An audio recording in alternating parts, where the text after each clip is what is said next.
আসসালামু আলাইকুম রহমতুল্লাহি ওয়া বারাকাতুহু। আজকে আমরা চতুর্থ লেসনে সানা শিখব, যেটা নামাজের তাকবিরা তাহরিমা অর্থাৎ হাত বাঁধার পর পড়তে হয়। এটা পড়া সুন্নাহ। তাহলে আমি পরিপূর্ণ উচ্চারণ করছি প্রথমে, তারপর ভেঙে ভেঙে উচ্চারণ করবো ইনশাআল্লাহ। সুবহানাকা আল্লাহুম্মা ওয়া বিহামদিকা। তাহলে প্রথমে সুবে, এই শব্দটি সুবে হবে, অর্থাৎ জাম করবে। সুবে সুবে সুবে সুবে হা, এখানে হা উচ্চারণ হবে। অনেকের ক্ষেত্রে এমন হয়ে যেতে পারে হা, তো আমরা এখানে হা বলবো না, হা বলবো, অর্থাৎ হা উচ্চারণ হবে গলার মাঝখান থেকে।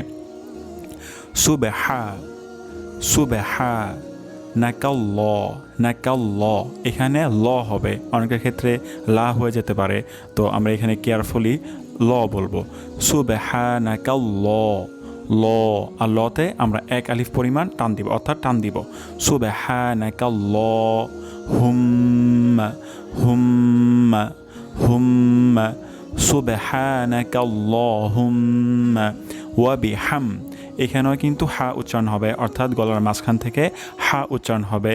তো আমরা এটা খুবই কেয়ারফুলি উচ্চারণ করবো। ওয়াবি হামদিকা বলবো না, ওয়াবি হামদিকা এটা ভুল উচ্চারণ।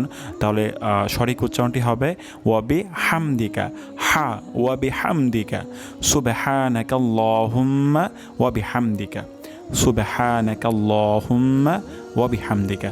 তাহলে আজকে এই পর্যন্ত থাকলো ইনশাআল্লাহ। কোনো প্রবলেম হলে অবশ্যই শেয়ার করবেন। আসসালামু আলাইকুম ওয়া রাহমাতুল্লাহি ওয়া বারাকাতুহু। জাযাকুমুল্লাহু খাইরান সবাইকে।